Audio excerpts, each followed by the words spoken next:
Good morning. ഇന്ന് ഞാൻ എണ്ണീറ്റപ്പോൾ തന്നെ കുറച്ച് താമസിച്ചു കേട്ടോ. ഒരു 6:30 മണിയായിട്ടുണ്ട്. അതുകൊണ്ട് തന്നെ ഇന്നത്തെ ജോലികളൊക്കെ കുറച്ച് ലേറ്റായിട്ടായിരിക്കും തീരുന്നത്. എന്തായാലും ആദ്യം ഒരു ചായയൊക്കെ ഇട്ട് കുടിച്ചിട്ട് ജോലിയൊക്കെ സ്റ്റാർട്ട് ചെയ്യാമെന്ന് വിചാരിച്ചു. അപ്പോൾ ചായ അടുപ്പിൽ വെക്കുമ്പോൾ തന്നെ ഞാൻ ചോറും കൂടെ അങ്ങ് വയ്ക്കും കേട്ടോ. അപ്പോൾ ചായ തിളച്ചിട്ട് നമ്മൾ കുടിക്കുന്ന സമയം കൊണ്ട് ചോറും കൂടെ വേകും. കാരണം ഞാൻ പൊന്നീരിയാണ് യൂസ് ചെയ്യുന്നത്. അതൊരു 10-15 മിനിറ്റൊക്കെ മതിയാവും. അപ്പോൾ ചോറും ചായയും ഒരുമിച്ചങ്ങ് റെഡിയാവും കേട്ടോ. പിന്നെ ഇന്ന് രാവിലെ പുറത്ത് കുറച്ച് ജോലി എന്ന് വെച്ചാൽ ഒരു അരപ്പ് പരിപാടിയുണ്ട്. അതിന് മുമ്പ് എൻ്റെ കുരുമുളക് കാണിച്ചു തരാം കേട്ടോ. ഇതിനകത്ത് എനിക്ക് ആവശ്യമുള്ള കുരുമുളക് എനിക്ക് കിട്ടാറുണ്ട്. ഞാനങ്ങനെ ഉണക്കിയൊന്നും എടുക്കാറില്ല. പച്ചയ്ക്ക് തന്നെ എടുത്തിട്ട് മീൻ വറുക്കാനും ചിക്കൻ കറിയിലൊക്കെ അങ്ങ് ഉപയോഗിക്കും. പിന്നെ പുറത്ത് നല്ല കാറ്റും വെളിച്ചമൊക്കെ ഉണ്ട് കേട്ടോ. പിന്നെ അമ്പലത്തിലെ പാട്ടുമൊക്കെ കേട്ടിട്ട് നിന്നാണ് രാവിലത്തെ ജോലികളൊക്കെ നടക്കുന്നത്. പിന്നെ അരപ്പെന്ന് പറഞ്ഞാൽ ഇന്ന് എനിക്ക് കുറേ നാൾ കൂടി ചാളമീൻ കിട്ടിയിട്ടുണ്ടായിരുന്നു. അപ്പോൾ അത് ഇതുപോലെ ഒന്ന് ഉള്ളി മുളക് ഇടിച്ച് പറ്റിക്കണമെന്നൊരാഗ്രഹമായിരുന്നു. മിക്സിയിൽ വേണമെങ്കിൽ ചെയ്യാം, പക്ഷേ അതിനേക്കാളും ടേസ്റ്റ് കല്ലിൽ ചതച്ചെടുക്കുന്നതായിരിക്കും. അപ്പോൾ ഇങ്ങനെ ചതയ്ക്കാനുള്ള പരിപാടിക്ക് വേണ്ടിയിട്ട് മാത്രമാണ് കേട്ടോ ഈ അമ്മിക്കല്ല് യൂസ് ചെയ്യുന്നത്. അപ്പോൾ എന്തായാലും അതൊക്കെ നമുക്ക് ചതച്ചെടുത്തിട്ട് കറിയാക്കാം. പിന്നെ ഒരുപാട് അരയ്ക്കൊന്നും ചെയ്യണ്ടല്ലോ, ചതയ്ക്കുന്നതാകുമ്പോൾ ഈസിയാണല്ലോ. പണ്ടൊക്കെ നമ്മുടെ അമ്മമാരൊക്കെ ഒരുപാട് കല്ലിൽ അരച്ചൊക്കെ അല്ലേ കറി വെച്ചിട്ടുണ്ടാകും. നമ്മളങ്ങനെയൊന്നും ചെയ്യാറില്ല. എന്നാലും ഇങ്ങനെയുള്ള ഇതിനൊക്കെ ഇത് യൂസ് ചെയ്യാനായിട്ട് എളുപ്പമാണ്. പിന്നെ ഞാൻ ഇത്ര സിമ്പിളായിട്ട് നിന്നതെല്ലാം ചെയ്ത് വാരിയൊക്കെ എടുക്കുന്നുണ്ടെങ്കിലും എൻ്റെ കൈ വല്ലാതെ നീറുന്നുണ്ട് കേട്ടോ. പിന്നെ ഞാനത് വെളിച്ചെണ്ണയൊക്കെ തേച്ചിട്ടാണ് അഡ്ജസ്റ്റ് ചെയ്തത്. അപ്പോൾ എല്ലാം ചതച്ചെടുത്തിട്ടുണ്ട്. പിന്നെ ഞാനിങ്ങനെ മീനും പച്ചക്കറികളൊക്കെ തലേ ദിവസം തന്നെ എല്ലാം കട്ട് ചെയ്ത് വെക്കും കേട്ടോ. കാരണം വെച്ചാൽ രാവിലെ നല്ല എളുപ്പമായിരിക്കുമല്ലോ ജോലികളൊക്കെ തീർക്കാൻ വേണ്ടിയിട്ട്. അതേപോലെ രാവിലെ തന്നെ ഞാൻ ബ്രേക്ക്ഫാസ്റ്റും അതുപോലെ ലഞ്ചും എല്ലാം റെഡിയാക്കും. കാരണം ഹസ്ബൻഡിന് രാവിലെ പോകുമ്പോൾ തന്നെ ലഞ്ചൊക്കെ കൊണ്ടാണ് പോകുന്നത്. അതുകൊണ്ട് തന്നെ എല്ലാം രാവിലെ തന്നെ അങ്ങ് റെഡിയാക്കും കേട്ടോ. പിന്നെ ഇങ്ങനെയുള്ള കറിയൊക്കെ കൂടെ ആകുമ്പോൾ കുറച്ചുകൂടി എളുപ്പമാണ്. അതുകൊണ്ട് താമസിച്ച് എഴുന്നേറ്റാലും വലിയ ടെൻഷനൊന്നുമില്ല. മീനൊക്കെ കട്ട് ചെയ്തിരിക്കുകയാണ്. പിന്നെ ഇത് വലിയ അരപ്പും കാര്യങ്ങളൊന്നും ഇല്ലാത്തതുകൊണ്ട്. പിന്നെ ഇപ്പോൾ വീഡിയോ കാണുമ്പോൾ തന്നെ നിങ്ങൾക്ക് അറിയാൻ പറ്റുമല്ലോ ഇതിനകത്ത് എന്തൊക്കെയാണ് ഞാൻ ചേർത്തത്. പ്രത്യേകിച്ചൊന്നുമില്ല. ആ ഉള്ളിയും മുളകും ഇടിച്ചതിനകത്ത് കുറച്ച് മുളക് പൊടിയും തക്കാളിയും ഉപ്പും ഇട്ടിട്ടുണ്ട്. കുറച്ച് പുളിയും കൂടെ പിഴിഞ്ഞൊഴിച്ചിട്ടുണ്ട്. അത്രേ ഉള്ളൂ. പക്ഷേ നല്ല ടേസ്റ്റുള്ള ഒരു കറിയാണ്. അപ്പോൾ ചാള മീൻ വാങ്ങിക്കുമ്പോൾ എല്ലാവരും ഇങ്ങനെ ഒന്ന് ട്രൈ ചെയ്ത് നോക്കണേ. നല്ല ടേസ്റ്റ് കേട്ടോ. അതുപോലെ സിമ്പിളും അല്ലേ, പെട്ടെന്ന് ചെയ്തെടുക്കാനും പറ്റും. പിന്നെ ഇന്നത്തെ പച്ചക്കറി എന്ന് പറഞ്ഞാൽ ബീട്രൂട്ട് മെഴുക്ക് വരട്ടിയാണ്. ഇതും കൂടി ആകുമ്പോഴേക്കും എൻ്റെ ഉച്ചക്കത്തെ ലഞ്ചിൻ്റെ പരിപാടികളൊക്കെ കഴിഞ്ഞു.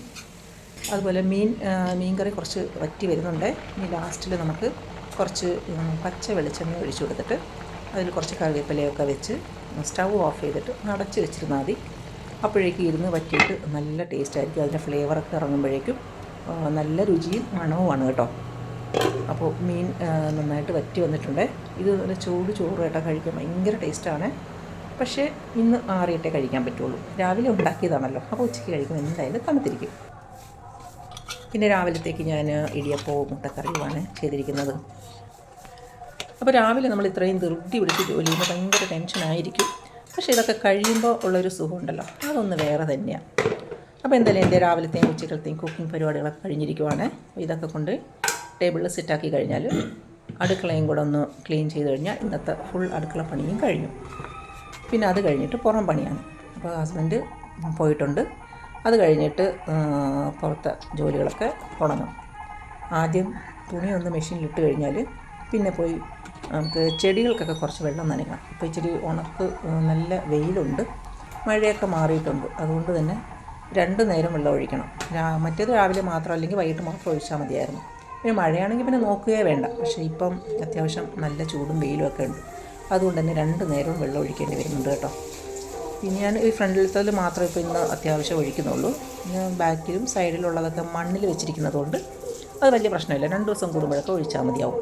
അതുകൊണ്ട് പെട്ടെന്ന് തന്നെ അതുമൊക്കെ ഒതുക്കി മാറ്റി പെട്ടെന്ന് ഞാനൊന്ന് കുളിയൊക്കെ പാസ്സാക്കിയിട്ട് കാപ്പി കുടിച്ചിട്ട് വേണം എൻ്റെ ജോലിയിലേക്ക് പ്രവേശിക്കാൻ. അപ്പോൾ 9:30 മണി കഴിഞ്ഞിട്ടുണ്ട് കേട്ടോ.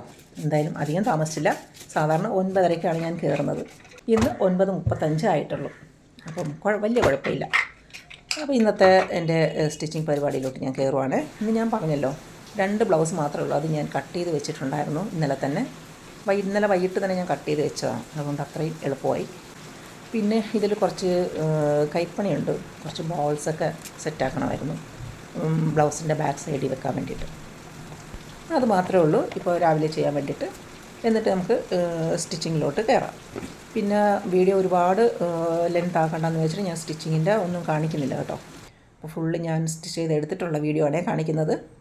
ഇതാണെങ്കിൽ ഫ്രണ്ട് ഓപ്പൺ ബ്ലൗസാണ്, ബാക്കിലെ ഷോയ്ക്ക് വേണ്ടി മാത്രമാണ് ഈ ഒരു തെർമോക്കോൾ ബട്ടൺസ് കൊടുത്തിരിക്കുന്നത്. പിന്നെ രണ്ടാമത്തെ ബ്ലൗസ് ഒരു സ്ലീവ്ലെസ് ബ്ലൗസാണ് കേട്ടോ. ബാക്കിൽ വീനെക്കാണ്, ബാക്ക് ഓപ്പൺ ആണ്, ഫ്രണ്ടിൽ പ്രിൻസസ് കട്ടിങ് കൊടുത്തിട്ടാണ് ചെയ്തിരിക്കുന്നത്. അപ്പോൾ ഇന്നത്തെ വീഡിയോ ഇത്രയേ ഉള്ളൂ. വീഡിയോ കണ്ട് എല്ലാവർക്കും ഇഷ്ടപ്പെട്ടാൽ ഒന്ന് ലൈക്ക് ചെയ്ത് സപ്പോർട്ട് ചെയ്തേക്കണം കേട്ടോ. ബാക്കി വിശേഷങ്ങൾ അടുത്ത വീഡിയോയിൽ കാണാം.